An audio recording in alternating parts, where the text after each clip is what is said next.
37వ Singapore లెక్చర్లో ప్రధానమంత్రి నరేంద్ర మోదీ మాట్లాడుతున్నారు. ప్రత్యక్ష ప్రసారం ద్వారా చూద్దాం. Confidence is growing. Resolve is stronger and the direction is clearer. And it is spreading across the nation at the most distant village and the farthest citizen begin to join the mainstream of national economy. Distinguished guests, India and Singapore have been together at many crossroads of time. Our relationship is written in the pages of history, the footprints of culture, the ties of kinship, and the old connection of commerce.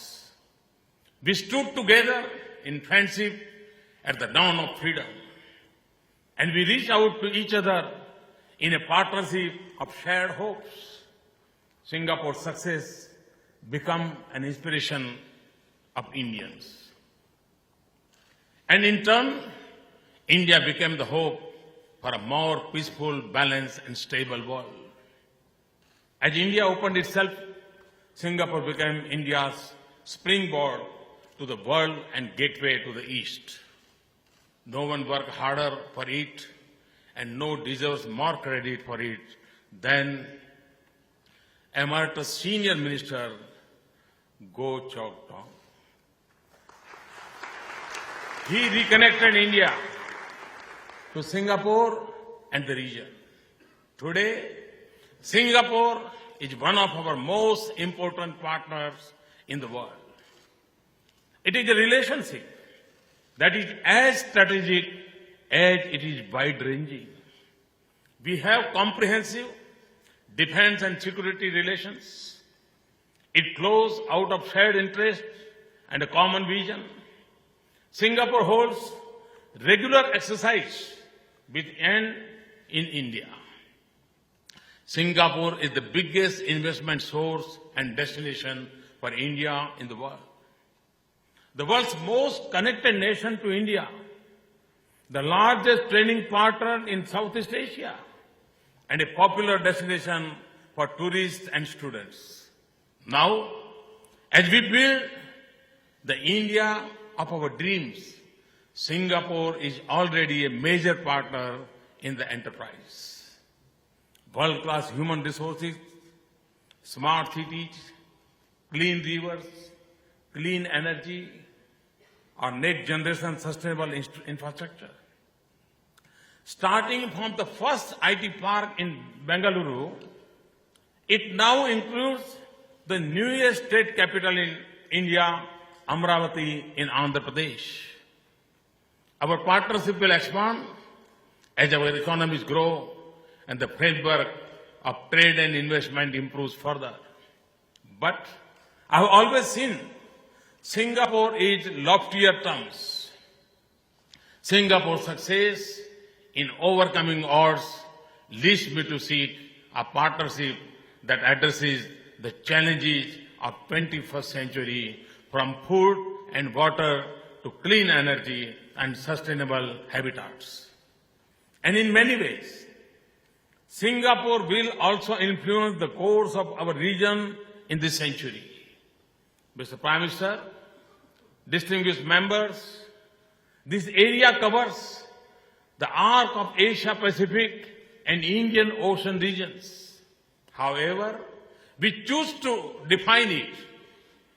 The underlying theme of connected histories and interconnected destinies stand out clearly. This is a reason of expanding freedom and prosperity. It is a home to two the most populous nations, some of the world's largest economies, and the world's most talented and hardworking people. Asia's re-emergence is the greatest phenomenon of our era. From the darkness of the middle of the last century, Japan led Asia's rise. It then extended to Southeast Asia, Korea, and China. And India is now the bright hope for sustaining Asian dynamism and prosperity. But this is also a region with many unsettled questions and unresolved disputes. Our competing claims and contested norms, of expanding military power and extending shadow of terrorism, and uncertainty on seas and vulnerability in cyberspace. The region is not an island in a vast ocean, but deeply connected and influenced by the world beyond. We are also a region of disparities within and between states where the challenges of habitats, food and water remain, where our gifts of nature and wealth of traditions feel the pressure of rapid progress, and our agriculture and islands are threatened by climate change. Asia has seen some of this at different points of this history, but it had probably never been here before, and Asia is still finding a path through its multiple transitions to a peaceful, stable, and prosperous future. It is a journey that must succeed, and Singapore and India must work together to realize it. India's history has been inseparable from Asia. There were times when we turned inwards, and now, as we reintegrated more closely with Asia, we are returning to history. We are retracking our ancient maritime and land routes with the natural instincts of an ancient relationship. And in the course of last 18 months, my government has engaged more with this region than any other in the world. From a new opening with Pacific Island nations, Australia and Mongolia, to more intense engagement with China, Japan, Korea, and ASEAN members, we have pursued our vision with purpose and vigor. India and China share a boundary and 5,000 years of continuous engagement. Monks and merchants have nurtured our ties and enriched our societies. It is a history reflected in the 7th century journey of Swan Song that I have had the privilege of connecting. From my birthplace in Gujarat to Xi'an in China, where President Xi hosted me this May, we see it in a religious texts written in Sanskrit, Pali, and Chinese. In the letters of the past, exchanged with warmth and grace in India's famous Tenchui saris, and in Shinapatta, the Sanskrit name for skill.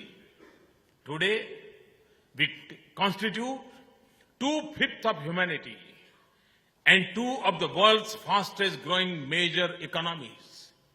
China's economic transformation is an inspiration for us. And as it rebalances its economy, and as India steps up the pace of its growth, we can both reinforce each other's progress.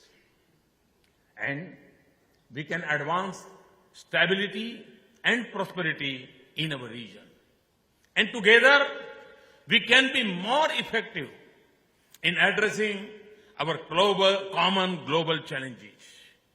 From trade to climate change, we have our unresolved issues, including our boundary question, but we have been able to keep our border region peaceful and stable.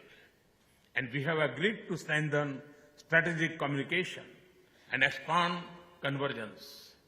We explore shared economic opportunities while addressing common threats like terrorism. India and China will engage constructively across the complexity of the relationship as two self-assured and confident nations, aware of their interests and responsibilities. Just as China's rise has driven the global economy, the world looks at China to help advance global and regional peace and stability. India and Japan may have discovered each other somewhat later, but my friend Prime Minister Abe showed me in the magnificent sign of Kyoto the symbol of our much longer spiritual engagement. And more than 100 years ago, as Swami Vivekananda reached the shore of Japan, he exhorted the Indian youth to go east to Japan. Independent India took that advice seriously. There are few partnerships that enjoy so much goodwill in India as our relations with Japan.